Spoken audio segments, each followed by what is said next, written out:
প্রিয় দর্শক, আসসালামু আলাইকুম। স্বাগত জানাচ্ছি দেশব টিভিতে। আশা করি যে যেখানে আছেন ভালো আছেন, সুস্থ আছেন। দর্শক, রাজনীতি মানে কি শুধু ক্ষমতা দখলের খেলা, নাকি এর চেয়েও বড় কিছু? যখন একজন নেতা দীর্ঘ নির্বাসন শেষে দেশের মাটিতে পা রাখেন, আর তার প্রতিটি পদক্ষেপে ভেঙে যায় পুরনো রাজনীতির অচলায়তন। যখন তারুণ্যের কণ্ঠে তাকে ঘিরে তৈরি হয় নতুন স্বপ্ন, নতুন সম্ভাবনার নতুন কোনো স্লোগান, তখন প্রশ্ন জাগে, এটা কি শুধুই একজন ব্যক্তির প্রত্যাবর্তন, নাকি একটি নতুন যুগের আগমন, নাকি একটি নতুন ধারার রাজনীতির সূচনা? আসুন দেখি, আমাদের চিরাচরিত পুরনো রাজনীতি আর মরচে ধরা রাজনৈতিক সংস্কৃতির বিপরীতে দাঁড়িয়ে একজন নেতা কিভাবে রাজনৈতিক হারকিউলিক্স হয়ে বাংলাদেশের পুরনো রাজনীতির সব প্রথাকে ভেঙে চুরে নতুন এক যুগের নতুন এক রাজনৈতিক ধারার সূচনা করতে যাচ্ছেন। দর্শক, কোথাও যাবেন না, আমাদের সঙ্গী থাকবেন। ফিরছি একটু পর।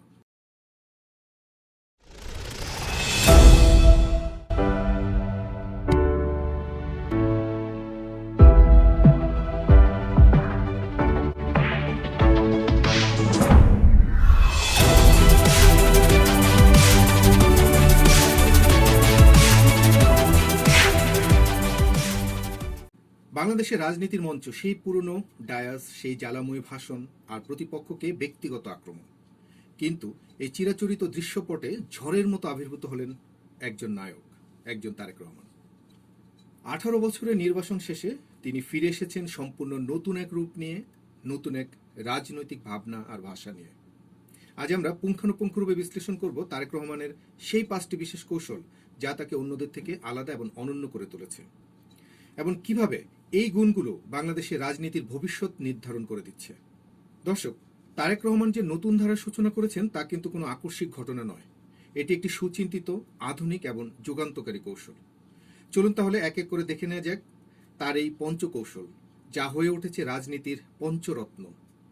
কি সেই কৌশল, কি সেই 5টি বিশেষ গুণ যা তাকে সমসাময়িক রাজনৈতিক নেতাদের থেকে সম্পূর্ণ আলাদা করে তুলেছে? চলুন দেখি। প্রথমে আসা যাক ওয়াকিং স্পিচের কথায়। বিষয়টা শুধু কিন্তু মঞ্চে হেঁটে বেড়ানো নয়, এর গভীরতা কিন্তু আরো অনেক বেশি। পুরনো রাজনীতিতে আমরা কি দেখি? নেতা থাকতেন ডায়াসের উপর সিংহাসনের মতো, স্থির, গম্ভীর, একেবারে ধরাছোঁয়ার বাইরে, যেন তিনি এক ভিন্ন জগতের বাসিন্দা। তারেক রহমান সেই স্থির চিত্রকে গতিময় করে দিয়েছেন। তিনি যখন মঞ্চের এক প্রান্ত থেকে অন্য প্রান্তে হেঁটে যান, তার শরীরী ভাষায় তখন প্রকাশ পায় অফুরন্ত শক্তি আর আত্মবিশ্বাস। তিনি দেখান তিনি ক্লান্ত নন, তিনি প্রস্তুত কঠিন এক সংগ্রামের জন্য। জনতার প্রতিক্রিয়ায় কিন্তু এটি একটি অন্যরকম গুণ। সাধারণ মানুষ দেখছে একজন নেতা যিনি তাদের মতোই সচল, কর্মঠ। এই দৃশ্য তাদের মনে কি করে? নেতার শারীরিক এবং মানসিক ক্ষমতা নিয়ে গভীর একটা আস্থা তৈরি করে। তরুণদের চোখে সেটি আরো বাড়তি কিছু। তরুণ প্রজন্ম যারা স্থবিরতা নয়, গতিকে পছন্দ করেন, তারা এই ওয়াকিং স্পিচের মধ্যে দেখতে পাচ্ছেন একটি আধুনিক ডাইনামিক লিডারশিপ। তাদের কাছে এটি সামনের দিকে এগিয়ে চলার পরিবর্তনের একটা প্রতীক। একজন নেতার এই এনার্জি তাদেরকে উজ্জীবিত করে অন্যরকম নতুন এক ভাবনার দিকে। দ্বিতীয় চমকটি বাংলাদেশের রাজনৈতিক ইতিহাসে এক কথায় একেবারে বৈপ্লবিক। প্রথাগত রাজনীতির মঞ্চ যেখানে শুধুই ক্ষমতাধরদের বিচরণ, যেখানে সাধারণ মানুষের প্রবেশ অকল্পনীয়, সেই সুরক্ষিত মঞ্চে তারেক রহমান ডেকে নিচ্ছেন একজন কৃষক, একজন দিনমজুর কিংবা একজন সাধারণ ছাত্রকে। তিনি তাদের হাত ধরছেন, কাঁধে হাত রাখছেন, আবার কখনো মাইক্রোফোন তুলে দিচ্ছেন তাদের হাতে, শুনছেন সরাসরি তাদের কথা, তাদের এতদিনের অব্যক্ত দাবিগুলো। এই একটি দৃশ্য দর্শক দেখুন, প্রচলিত ক্ষমতা পিরামিডকে একেবারে মুহূর্তে উল্টে দেয়। এটি শুধু সহমর্মিতা নয়, এটি ক্ষমতার বিকেন্দ্রীকরণের একটি শক্তিশালী রাজনৈতিক বার্তা। সাধারণ মানুষ যারা যুগ যুগ ধরে নিজেদেরকে কেবল দর্শক ভেবে এসেছেন, তারা এই প্রথমবার অনুভব করলেন এই মঞ্চ তাদেরও। তাদের সমস্যাগুলো এখন আর ব্যক্তিগত নয়, সেগুলো জাতীয় আলোচনার বিষয় হয়ে উঠেছে। এটা তাদের জন্য সম্মানের, তাদের আত্মমর্যাদাকে এটি আরো বহুগুণ বাড়িয়ে দেয়।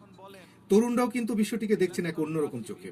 এই ডিজিটাল যুগে বেড়ে ওঠা তরুণরা কিন্তু যারা শেয়ার আর পার্টিসিপেশনে বিশ্বাসী, তারা এই ঘটনার মধ্যে সরাসরি গণতন্ত্রের প্রতিচ্ছবি দেখছেন।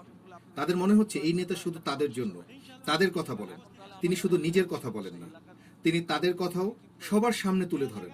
এই অন্তর্ভুক্তিমূলক যে কৌশলটা তরুণদেরকে রাজনীতির প্রতি আরো বেশি বেশি করে আগ্রহী করে তুলছে। তৃতীয় কৌশলটি নিয়ে এবার একটু আলোচনা করা যাক। এই যেমন ধরুন স্যার, নেতা, মাননীয়, এই সব সম্বোধন নেতা ও কর্মীর মধ্যে যেন একটা অদৃশ্য একটা বন্ধন তৈরি করে, একটা দুর্ভেদ্য প্রাচীর তৈরি করে। তারেক রহমান সেই প্রাচীর ভেঙে দিয়েছেন এই একটি মাত্র শব্দের মধ্যে দিয়ে। কি সেই শব্দ? তিনি বলেছেন, আমাকে আপনারা ভাইয়া বলে ডাকুন। দর্শক, এই একটি সম্বোধন কিন্তু শাসক এবং শাসিতের সম্পর্ককে একেবারে পাল্টে দিয়েছে, তৈরি করেছে একটি পারিবারিক আন্তরিক বন্ধন। ভাইয়া শব্দটি একই সাথে যেমন সম্মান এবং ভালোবাসার প্রতীক, এটি প্রভুত্বকে অস্বীকার করে প্রতিষ্ঠা করে অভিভাবকত্বকে। তাহলে সাধারণ জনতার দৃষ্টিতে প্রতিফলনটা কি? সাধারণ মানুষ যারা নেতাদের ভয় এবং সম্ভ্রমের চোখে দেখতে অভ্যস্ত, তারা এই সম্বোধনে একজন আপনজনকে খুঁজে পাচ্ছেন। এই সম্বোধনের ফলে কি হচ্ছে? একজন নেতার সাথে তাদের সরাসরি কথা বলার সংকোচ কেটে যাচ্ছে। জনতার মধ্যে তৈরি হচ্ছে এক আস্থার সম্পর্ক। বর্তমান তরুণ প্রজন্ম যারা প্রাতিষ্ঠানিক হায়ারার্কি বা পদমর্যাদা ধারণাকে প্রশ্ন করতে শিখেছেন, তাদের কাছে এই ভাইয়া সম্বোধন অত্যন্ত আকর্ষণীয় লেগেছে। এটি তাদের কাছে একটি অহংকারমুক্ত, আধুনিক এবং গণমুখী লিডারশিপের লক্ষ্য। তারা এমন একজন নেতাকেই চায় যিনি বস নন, অন্তত বড় ভাইয়ের মতো আস্থার প্রতীক হয়ে উঠতে পারেন। চতুর্থ কৌশলটি একই সাথে আধুনিক এবং তৃণমূলমুখী। সবার আগে বাংলাদেশ, এই একটি স্লোগান লেখা অত্যাধুনিক একটি বাস, এই একটি বাস, এই একটি বাহনেই একটি চলমান জনসংযোগ কেন্দ্রে পরিণত হয়েছে, একটি আধুনিক মোবাইল কমান্ড সেন্টার হিসেবে প্রতিষ্ঠা পেয়েছে। এই বাসটি যখন কোনো জেলা বা গ্রামেগঞ্জে যাচ্ছে, তখন বার্তা পৌঁছে যাচ্ছে কি? নেতা এখন আর রাজধানীতে বসে রিপোর্ট নিচ্ছেন না, তিনি নিজে চলে এসেছেন একেবারে ঘরের দরজায়, সমস্যা দেখতে, মানুষের কথা শুনতে। নেতাকে বহনকারী এই একটি মাত্র বাস দেখেন ঢেউয়ের স্পন্দনের মতো আলোড়ন তুলেছে। বাংলাদেশের মানচিত্রের প্রতিটি সীমানায় যেন প্রতিটি জনতার হৃদস্পন্দনে পৌঁছে গিয়েছে এই বার্তাটি। একই সাথে গতানুগতিক রাজনীতি ছেড়ে তিনি ইউথ পলিসি টক করছেন। এটি কোনো গতানুগতিক বক্তৃতা সভা নয়, এটি একটি ইন্টারঅ্যাক্টিভ সেশন, যেখানে তরুণদের সাথে তিনি সরাসরি কথা বলছেন। চতুর্থ শিল্প বিপ্লব, জলবায়ু পরিবর্তন, গিগ ইকোনমি, আর্টিফিশিয়াল ইন্টেলিজেন্স, আরও আধুনিক সব কর্মসংস্থান নিয়ে। সাধারণ মানুষ এটিকে দেখছে একজন নেতা যিনি শুধু ভোটের রাজনীতি করছেন না, বরং দেশের ভবিষ্যৎ নিয়েও গভীরভাবে চিন্তা করছেন। এই নীতি আলোচনা তার প্রতি সাধারণ মানুষের শ্রদ্ধাকে দিয়েছে আরো বহুগুণ বাড়িয়ে। তরুণরা দেখছেন এবং ভাবছেন এই নেতা তাদের সময়ের, তাদের ভাষায় কথা বলছেন। তিনি এমন সব বিষয় নিয়ে আলোচনা করছেন যা তাদের ভবিষ্যৎ ক্যারিয়ার ও জীবনের সাথে সরাসরি জড়িত। তারা বুঝতে পারছেন এই নেতা শুধু আবেগ দিয়ে নয়, তথ্য ও উপাত্ত দিয়ে ভবিষ্যতের পথ পরিকল্পনা তৈরি করছেন। এই বুদ্ধিভিত্তিক সংযোগ তরুণদের তার প্রতি আরো অনেকভাবে আকর্ষণ করে তুলছে। এবং সবশেষে পঞ্চম যে গুণটি তারেক রহমানকে অনন্য উচ্চতায় নিয়ে গিয়েছে, তা হলো তার রাজনৈতিক সহনশীলতা। বাংলাদেশের রাজনীতিতে আমরা কি দেখি? কাদা ছোড়াছুড়ি, ব্যক্তিগত আক্রমণ আর অশালীন মন্তব্য। যেখানে এই বিষয়গুলো নিয়মিত ঘটনা, সেখানে তারেক রহমান সম্পূর্ণ ভিন্ন এবং পরিণত পথে হাঁটছেন। তিনি তার বক্তৃতায় কাউকে কখনোই ব্যক্তিগতভাবে আক্রমণ করছেন না, প্রতিপক্ষের সমালোচনার জবাবে তিনি পাল্টা গালি দিচ্ছেন না, বরং তিনি কথা বলছেন নীতি নিয়ে, পরিকল্পনা নিয়ে, দেশের অর্থনীতি, কৃষি, শিক্ষা আর ভবিষ্যৎ কর্মপন্থা নিয়ে। পাশাপাশি কৌশল এবং বুদ্ধিমত্তার সাথে প্রতিপক্ষের দুর্বলতা নিয়ে জনতার মনোজগতে প্রশ্ন এবং প্রতিক্রিয়া ছড়িয়ে দিচ্ছেন তিনি। এই যে বছরের পর বছর ধরে রাজনৈতিক বিষোদাগার, মানুষ এতে ক্লান্ত। আর এই নতুন ধারা রাজনীতিতে মানুষ এখন শান্তি খুঁজে পাচ্ছেন। তারা দেখছেন একজন নেতা যিনি ঘৃণা নয়, সমাধানের কথা বলছেন। এই ইতিবাচক রাজনীতি সমাজের একটি বড় অংশকে তার সমর্থকে পরিণত করছেন। শিক্ষিত এবং সচেতন তরুণ প্রজন্ম যারা রাজনৈতিক বিতর্ককে নেতিবাচক চোখে দেখে, তারা তারেক রহমানের এই কৌশলে মুগ্ধ হচ্ছেন। তারা দেখছে এটি একটি সভ্য এবং গণতান্ত্রিক দেশের রাজনীতির ভাষা হওয়া উচিত। এই কৌশল তাকে শুধু একজন রাজনীতিবিদ হিসেবেই নয়, একজন স্টেটম্যান্স বা রাষ্ট্রনায়ক হিসেবেও তাদের কাছে উপস্থাপন করছে। যারা এতদিন রাজনীতি বিমুখ ছিলেন, রাজনীতি থেকে দূরে ছিলেন, মুখ ফিরিয়ে নিয়েছিলেন, তারাও এখন এই সুস্থ ধারার রাজনীতির প্রতি আগ্রহী হয়ে উঠছেন তারেক রহমানকে দেখে। তাই একজন তারেক রহমান গতানুগতিক রাজনৈতিক ধারা থেকে বের হয়ে নতুন বাংলাদেশের নতুন এক ভাবনার জন্ম দিচ্ছেন তরুণ প্রজন্ম সহ বাংলাদেশের আপামর জনগণের মনের গভীরে।